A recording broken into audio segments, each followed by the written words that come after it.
Hi all, welcome to Lit Learn with Shubha.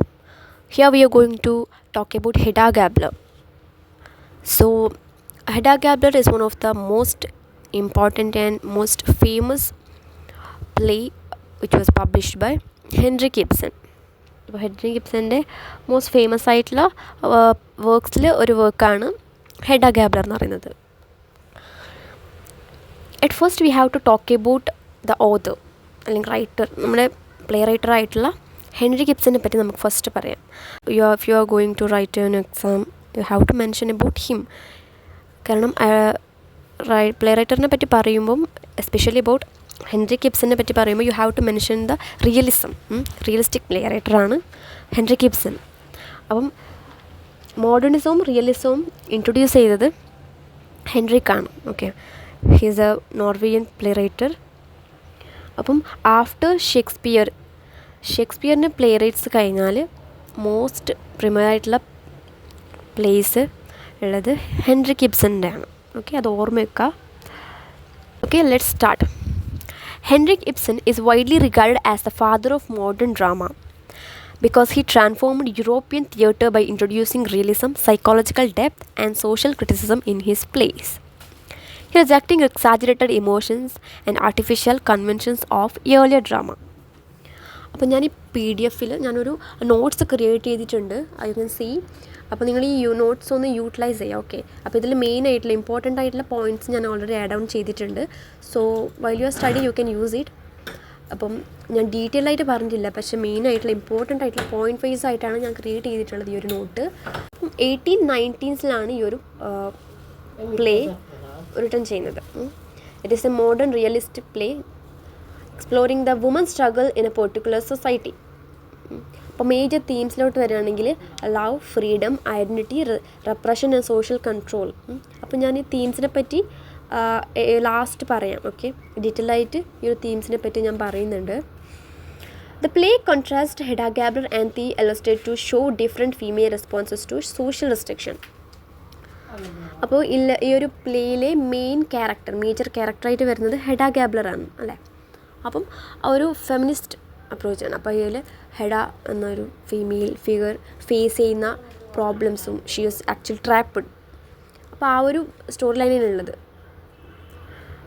സ്റ്റോറീനെ പറ്റി ഞാൻ detail ആയിട്ട് ഇപ്പോൾ പറയുന്നില്ല, because you know about the story, right. Just ആ ക്യാരക്ടറിനെ അനലൈസ് ചെയ്യുമ്പം just explain it. Okay, the story is set in 19th century European സൊസൈറ്റിയിൽ 19th സെഞ്ച്വറിയിലാണ് ഈ ഒരു പ്ലേ സെറ്റ് ചെയ്തിരിക്കുന്നത്. അപ്പോൾ 19th സെഞ്ച്വറി എന്ന് പറയുമ്പോൾ it's A period during major social and cultural change in യൂറോപ്പിൽ മേജറായിട്ടുള്ള കൾച്ചറൽ സോഷ്യൽ പ്രോബ്ലംസൊക്കെ ഇഷ്യൂസൊക്കെ നടക്കുന്ന ഒരു സമയമായിരുന്നു, ചേഞ്ചസും നടക്കുന്ന ഒരു സമയമായിരുന്നു. At that time, Victorian values were still strong, but new ideas about individuality, gender, and society were beginning to challenge old beliefs. Women were expected to marry, obey their husbands, and maintain house and domestic works. At that time, women were not independent. അപ്പം വുമൻസിന് അത്ര freedom ഒന്നും ഉണ്ടായിട്ടില്ല. അതറിയാലോ, Victorian period ആണല്ലോ. ആ ഒരു period അങ്ങനെയാണ്, Victorian values അങ്ങനെയായിരുന്നു. അപ്പോൾ woman are expected to marry and obey their husbands, അങ്ങനെ ഒരു ഡൊമസ്റ്റിക് വർക്ക്സൊക്കെ ലീഡ് ചെയ്യുക, അതേപോലെ തന്നെ മെയിൻറ്റെയിൻ ദെയർ ഹോം, അതൊക്കെ ആയിരുന്നു അവരുടെ ഒരു മേജറായിട്ട് ഡ്യൂട്ടി എന്നൊക്കെ പറയുന്നത്. Woman were expected to marry, അത് എന്തായാലും പറയണം. വിക്ടോറിയൻ സൊസൈറ്റിയിൽ മെയിൻ ഇഷ്യൂ ആയിരുന്നു അത്. Maintain responsibility and obey their social norms etcetera. Okay, next look into Hedda Gabler. She is the daughter of General Gabler. She raised with aristocratic pride. Aristocratic pride-ലൂടെ race വന്നൊരു പേഴ്സണാണ് Hedda. She marries Tesman for security, not love. അവൾ actually depended ആവുകയാണ് ടെസ്റ്റ്മാനിനോട്. She is not emotionally okay with that relationship, means that marital status. Through this play അവൾ ഒരിക്കലും ഒരു satisfied ആയിട്ടുള്ളൊരു ഫിഗറായിട്ട് അല്ലെങ്കിൽ സാറ്റിസ്ഫൈഡ് ആയിട്ടുള്ളൊരു വൈഫ് മെറ്റീരിയലായിട്ട് കാണിക്കുന്നില്ല. ഭയങ്കരമായിട്ട് ഡിസ്ട്രാക്റ്റഡും അതേപോലെ തന്നെ ട്രാപ്പ്ഡ് ആയിട്ടുള്ളൊരു ക്യാരക്ടറായിട്ടാണ് ഹെഡ ഇതിൽ അപ്പിയർ ആവുന്നത്. Because she is dissatisfied actually. ഭയങ്കരമായിട്ട് ബോർഡായിട്ടുള്ളൊരു മാരിറ്റൽ ലൈഫായിട്ടാണ് at first of the play ഹെഡനെ കാണിക്കുന്നത്. എൻഡിലും അങ്ങനെ തന്നെയാണ്. സ്റ്റാർട്ട് ടു എൻഡ് അവൾ ഭയങ്കരമായിട്ട് ബോർഡായിരുന്നു ആ ഒരു മാറ്റൽ സ്റ്റേജ്. പ്ലേ സ്റ്റാർട്ട് ചെയ്യുന്നത് എങ്ങനെയാണ്, ഹെഡയും ജോർജ് ടെസ്മാനും വീട്ടിലേക്ക് വിസിറ്റ് ചെയ്യാണ് അവരുടെ ഹണിമൂൺ കഴിഞ്ഞിട്ട്. അപ്പോൾ ആ സമയത്ത് തന്നെ നമുക്ക് കാണാം അവൾ ഭയങ്കരമായിട്ട് ഡിപ്രസ്ഡ് ആണ്, അവൾ ഭയങ്കരമായിട്ട് അൺസാറ്റിസ്ഫൈഡ് ആണ്, ഭയങ്കര ബോർഡായിട്ട് അതിൽ തന്നെ കാണിക്കുന്നുണ്ട് അവളെ. സോ നമുക്ക് അതിൽ തന്നെ മനസ്സിലാക്കാം that much board she in her life. She feels bored, trapped and suffocated in domestic life. She sees love as power and control, not affection. This is manipulations instead of emotional honesty. She actually manipulating others to feel control, to feel power. അപ്പോൾ അവൾ ടെസ്മെനായിക്കോട്ടെ, ബ്രാക്കിനായിക്കോട്ടെ, love ബേഗിനൊക്കെ അവൾ manipulate ചെയ്യുന്നുണ്ട് to feel powerful. Okay. She wants freedom without responsibility. Her actions, burning manuscript, using pistols, are destructive, not liberating. അപ്പോൾ അതൊക്കെ അവളുടെ actions ആണ്. മാനുസ്ക്രിപ്റ്റിനെ burn ചെയ്യുക, അതൊക്കെ using pistols to feel the power. Then symbolism. Okay, ഈ പ്ലേയിൽ ഉള്ള മേജറായിട്ടുള്ള 4 സിമ്പിൾസ് ആണുള്ളത്.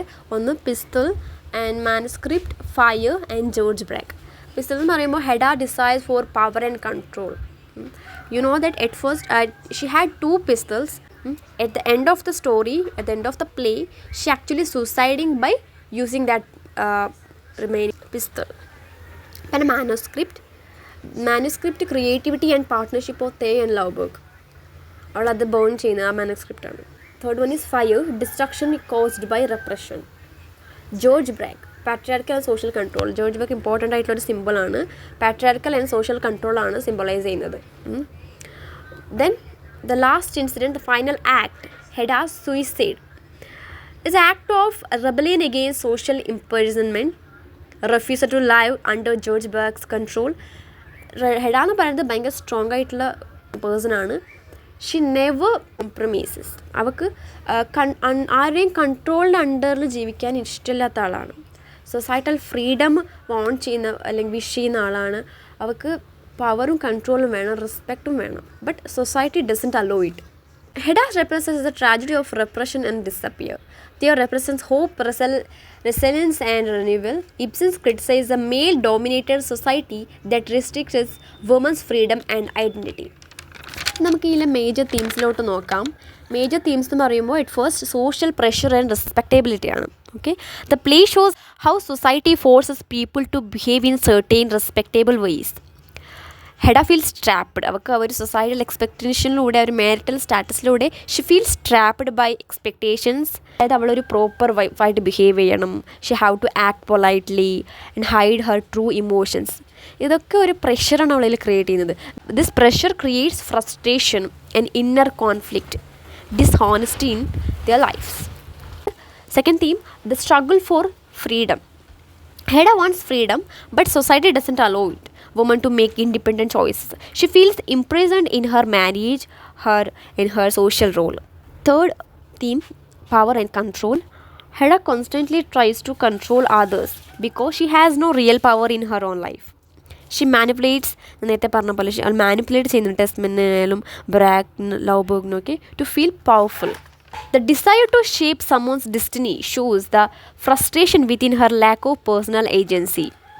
This theme reveals how powerlessness can lead to destructive behavior. Fourth theme, gender roles and woman position. The play exposes how women in 19th century had a few choices. They were expected to marry and behave modestly, depend on men for financial support. Hedda hates these limitations but has no escape from them.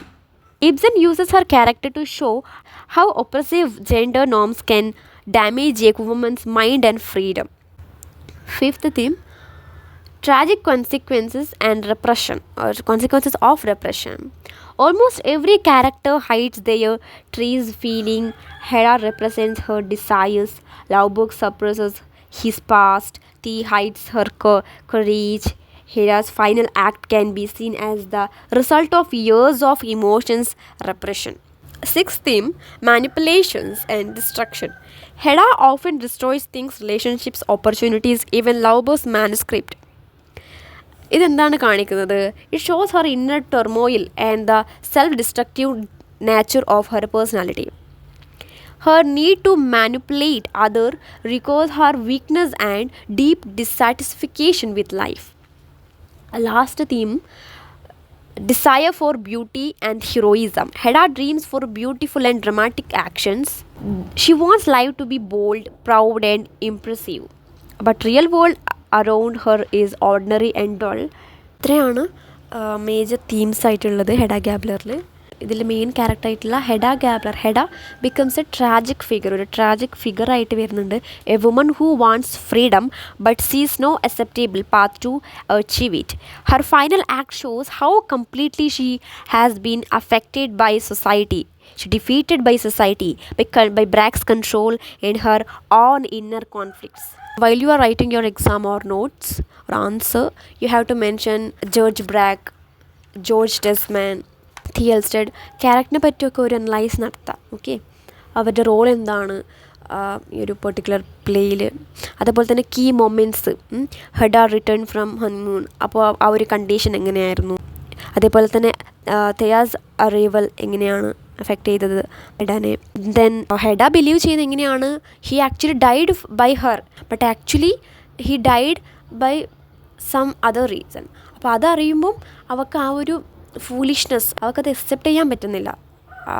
ലവ്ബർഗ് മരിച്ചത് അവളുടെ എല്ലാം എന്നറിയുമ്പോൾ അവൾക്കത് accept ചെയ്യാൻ പറ്റുന്നില്ല. അത് അവൾക്ക് ഭയങ്കര ട്രോമാറ്റിക്കായിട്ട് feel ചെയ്യുന്നുണ്ട് അതൊക്കെ. ദെൻ ബേണിംഗ് മാനുസ്ക്രിപ്റ്റ്, അതൊക്കെ മെൻഷൻ ചെയ്യുക while you are writing your answer. Hedda gives Lovborg pistol. George ബ്രാക്കിൻ്റെ blackmail. Hedda's final act എന്ന് പറയുമ്പോൾ സൂയിസൈഡാണ്. അതൊക്കെ നിങ്ങൾ ആൻസറിൽ ഉൾപ്പെടുത്തണം. അതേപോലെ തന്നെ റിയലിസ്റ്റിക് പ്ലേസിൻ്റെ ഇമ്പോർട്ടൻസ് എന്താണ് റിയലിസ്റ്റിക് പ്ലേസിൽ ഉണ്ടാവുന്നത്. അതുപോലെ തന്നെ റിയലിസം എന്ന് പറയുന്നത് എന്തെന്ന് എന്തായാലും എഴുതണം. Because while you are writing your essay ഒക്കെ മാർക്ക് ഗെയിനിങ്ങിന് ഇമ്പോർട്ടൻ്റ് ആയിട്ടുള്ള കാര്യമാണ്. You must have to mention about realism. കാരണം റിയലിസനും ഇബ്സനും അതേപോലെ തന്നെ നമ്മുടെ ഈ ഒരു പ്ലേക്കും കണക്ഷൻ ഉണ്ട്. And you can give a comparison with Doll's ഹൗസും ഇബ്സൻ്റെ ഫേമസ് ആയിട്ടുള്ള ഇമ്പോർട്ടൻ്റ് ആയിട്ടുള്ള റിലീസാണ് Doll's House, Ghost. But especially Doll's ഹൗസിൽ നിങ്ങൾക്ക് കമ്പയർ ചെയ്യാം ഹെഡ ഗാബ്ലറോട്. കാരണം ഡോൾസ് ഹൗസിലും ഒരു ഫീമെയിൽ ഫിഗർ ഉണ്ട്, അതിലും നോറ എന്ന് പറയുന്ന ഒരു ഫീമെയിൽ ക്യാരക്ടർ ഉണ്ട്. അപ്പം അതൊരു ഫെമിനിസ്റ്റ് അപ്രോച്ചാണ്. അപ്പം ആ പ്ലേയും ഹെഡ ഗാബ്ലറായിട്ട് കമ്പാരിസൺ നടത്താം. അതൊക്കെ നല്ലൊരു ടോപ്പിക്സാണ്. ക്രിട്ടിക്കലി നിങ്ങൾക്ക് കമ്പയർ ചെയ്യാം ഡോൾസ് ഹൗസിലൂടെ. അതൊരു ഫെമിനിസ്റ്റ് പേഴ്സ്പെക്റ്റീവ്സ് ആണല്ലോ. You can mention A movie. ഇപ്പോൾ നമ്മുടെ മലയാളം മൂവീസിലെടുക്കുകയാണെങ്കിൽ സൺഡേ ഹോളിഡേ എന്ന് പറഞ്ഞിട്ടൊരു മൂവി ഉണ്ട്. അപ്പോൾ സൺഡേ ഹോളിഡേ എന്ന് പറയുന്ന മൂവിയിൽ അപർണ ബാലമുരളി എന്ന് പറയുന്ന ആക്ട്രസ് ക്യാരി ചെയ്തിട്ടുള്ള ക്യാരക്ടർ എന്ന് പറയുന്നത് ഭയങ്കര പുവറായിട്ടുള്ളൊരു ജേണി ലീഡ് ചെയ്യുന്ന ഒരു പെൺകുട്ടിയായിട്ടാണ്. അപ്പം റിയലിസം എന്ന് പറയുന്നത് അങ്ങനെയാണ്. റിയലിസ്റ്റിക് പ്ലേസും അങ്ങനെയാണ്. നമുക്ക് എൻഗേജ് ചെയ്യാൻ പറ്റുന്ന അല്ലെങ്കിൽ നമുക്ക് വിശ്വസിക്കാൻ പറ്റുന്ന തരത്തിലുള്ള മാറ്റേഴ്സ് അല്ലെങ്കിൽ സീൻസൊക്കെ ആഡ് ചെയ്യാന്നുള്ളതാണ് ഇതിൽ. അപ്പം നമുക്ക് ഇത് ഓഡിയൻസിനായാലും റീഡേഴ്സിനായാലും എൻഗേജ് ചെയ്യാൻ പറ്റും, ട്രസ്റ്റ് ചെയ്യാൻ പറ്റും. അങ്ങനത്തെ ഇൻസിഡൻസൊക്കെ ആഡ് ചെയ്യാം. അപ്പോൾ സൺഡേ ഹോളിൽ എന്നുള്ള മൂവി നിങ്ങൾക്ക് മെൻഷൻ ചെയ്യാം. അതിൽ the female character actually wears on 2 or 3 clothes. അപ്പോൾ അതിൽ തന്നെ മനസ്സിലാകാം അവളുടെ ഒരു ലൈഫ് സ്റ്റൈൽ എന്ന് പറയുന്നത്, how much she struggles or suffering. വേറെ മൂവീസൊക്കെ എക്സാമ്പിളായിട്ട് നോക്കുകയാണെങ്കിൽ അതിൽ അങ്ങനത്തെ ഒരു ഇഷ്യൂസ് കാണാൻ പറ്റില്ല. Female characters may wearing lots of clothes, dresses. അതാണ് റിയലിസം റൈറ്റിംഗ്, അതാണ് ഡിഫറൻസസ് അവിടെ. ഓക്കെ, അതൊക്കെ നിങ്ങൾക്ക് ആഡ് ചെയ്യാം while you are writing your exam. Important ആയിട്ടുള്ള ടോപ്പിക്സ് ആണത്, ഇമ്പോർട്ടൻ്റ് ആയിട്ടുള്ള തിയറീസ് ആണതൊക്കെ. Okay, I hope it's helpful. If this class helpful for you, just subscribe my channel.